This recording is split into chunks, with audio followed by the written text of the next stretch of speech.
Hello everyone, welcome back to the channel. So, in today's lecture, we'll be dealing about the code of conduct. Again, it forms as a unit under property in governance. So, in this lecture, we'll be looking at the introduction, different features of code of conduct, what are the applications, the issues, and finally, the measures needed to strengthen the code of conduct. So, let's look into the introduction. A code of conduct is a set of values, rules, standards, and principles outlining what the employees expect from staff within an organization. See, here each organization will have a code of conduct for their employees. See, for civil servants, they have uh, AIS conduct rule, the AIS conduct rule, and we can call it CCS conduct rule.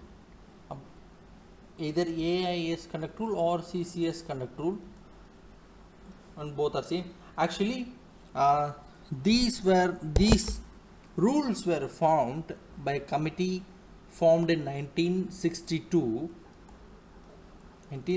by the then Home Minister Lal Bahadur Shastri, one of the best Prime Minister India has ever had, to be honest.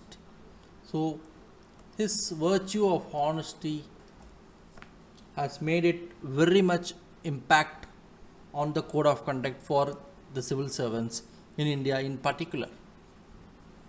So moving on to the different features of code of conduct. Integrity and impartiality.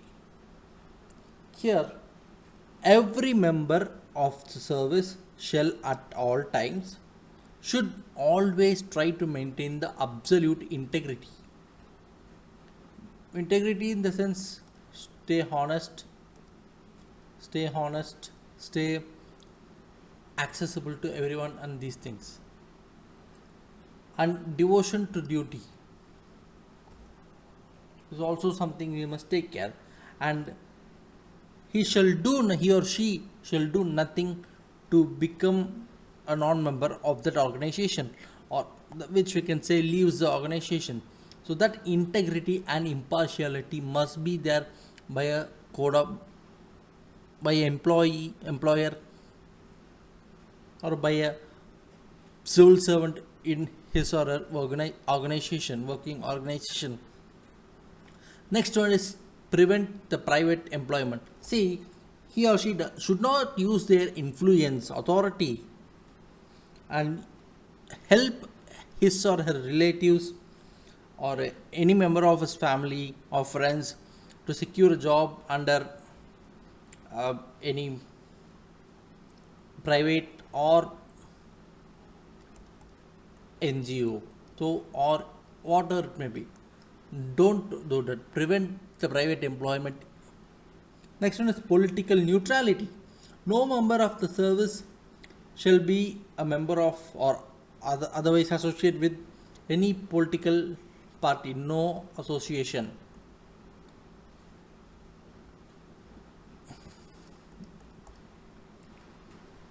Which participates in politics, nor shall he participate in, subscribe in aid, or assist any political movement or political activity. So that political neutrality must be maintained by a civil servant in the and promoting citizen centric administration. Every member of the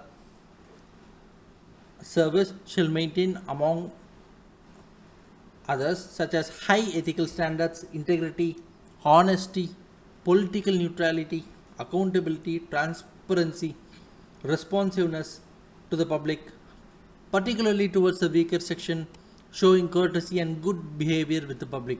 See, these aspects, like whatever I read, accountability, transparency, everything, these things not only brings trust towards the organization but also towards the government.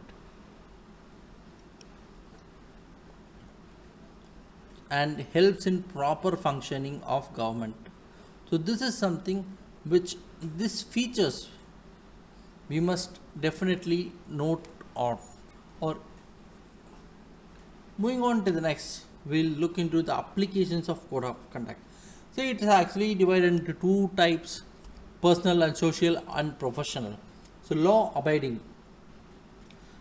by the rules and regulations which are enshrined by the law, and also upholding the law wherever applicable.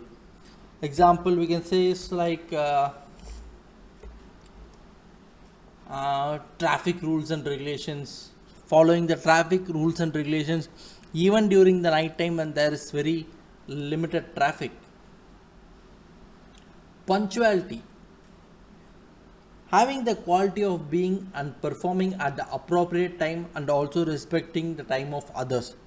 A good example we can cite here is Narayana Murthy, the founder of Narayana Murthy. See, the founder of Infosys is known for his punctuality uh, in his office. So that's something we have to work on. Next one is inclusivity. Social conduct must include inclusivity and removal of any bias that may arise either from personal or cultural reasons. See, for inclusivity, we can close and say Tata is one amazing example. Because in 2014, they launched a group-wide initiative on diversity and inclusion that embraces over 600,000 people which who belonged to more than 100 nationalities. So that's something amazing of Tata groups always. Next one is fairness. IAS officer B. Chandrakala is known to be fair and expose even other government officers and politicians for using their authority for personal good and not fulfilling their jobs or job duties, we can call it. Kindness, always carrying oneself with kindness and understanding of other person and in personal relationship. A good example we can cite here is from the past is Mother Teresa.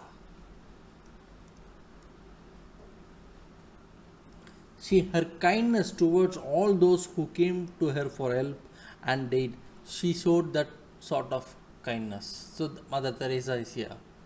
And moving on to the professional applications, avoiding conflict of interest.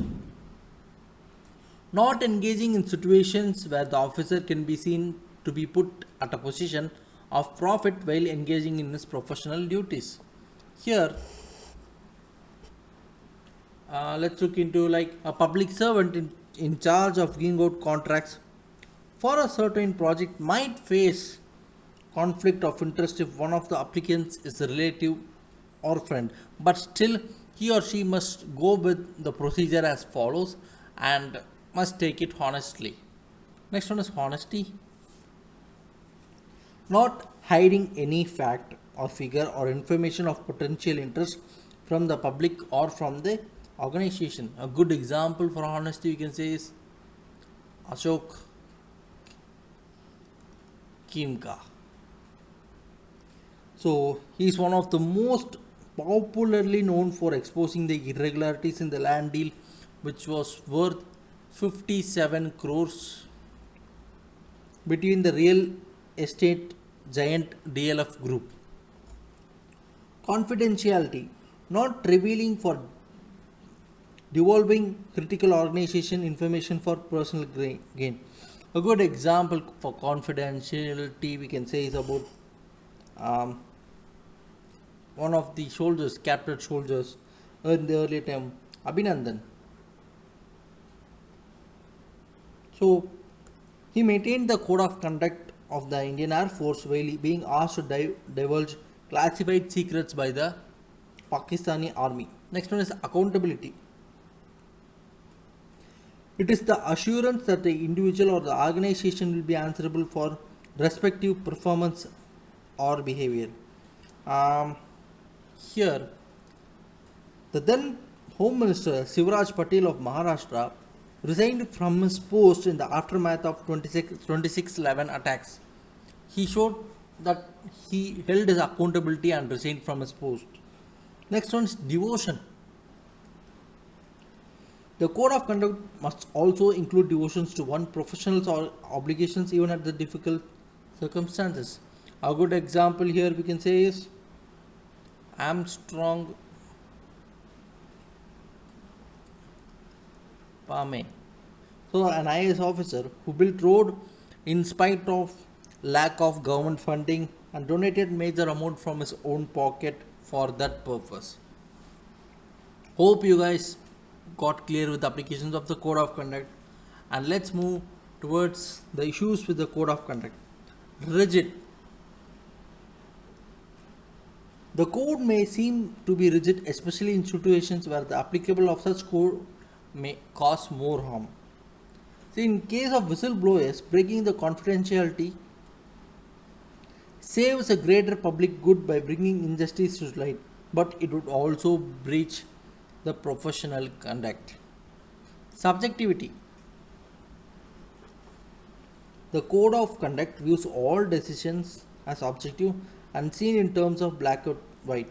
However, in reality, such states may not exist. For example, we can say human beings have always tendency to be partial. So partiality. And thus an officer in the public works would offer favor contracts if he has experience rather than new ones. Yes, we just give contract to the ones who do good, older ones rather than giving contract to new ones. That partiality we a civil servant might do it. Curbs decision making. By adhering to the code of conduct rules, an officer may not be able to take decisions on spot and might devolve the duties, like such as during the riot times. The officer may not waste time in finding the culprits and may choose to arrest all those present at the site. Yes. So this curbs the decision making. This can be called as an example, particularly during the riot times. Moving on to the next, neglect of personal life. Excessive commitment to the duty may render a person to neglect his personal obligations. For example, a person may not devote enough time to family and children due to devoting more time to professional duties, leaving the professional life alone. It's actually not good. Next one is lack of awareness and training.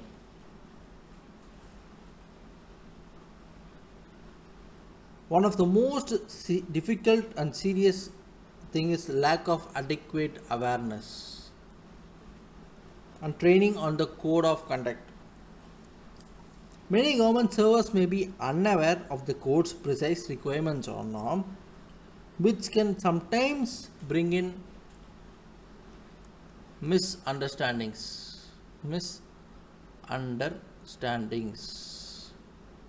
and wrong informations. So these all must be issues which must be dealt with. Now let us look into the measures needed to strengthen the code of conduct. To ensure the successful execution of the conduct rules, the complaint procedure must be streamlined and transparency must be encouraged. So for a complaint to be raised, a proper setup must be streamlined and it must be done to increase transparency. See, rules once set, they should not be kept rigid. They must be reviewed and updated regularly depending upon situations.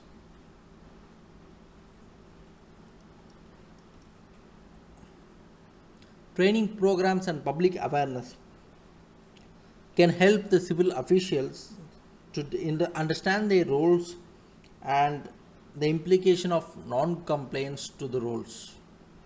Collaboration between different stakeholders like government agencies, government agencies, um, civic society,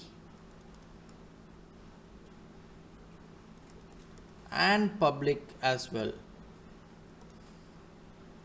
Um, this can develop when collaboration is done between different stakeholders. It can develop a culture of accountability and ethical behavior among the civil servants. See, the execution, let's finish with this point. The execution of the conduct of code actually is very critical to foster an ethical, professional, and public spirited culture in India's civil service. Like civil services, civil service officials contribute to the efficient and successful governance by adhering to the code and also fulfilling their responsibilities to the citizens they serve. So hope you guys understood today's concept on code of conduct. So we have the next lecture which where we'll be dealing with code of ethics. So do watch, like, share and subscribe the channel. We will continue with the next lecture soon. Thank you.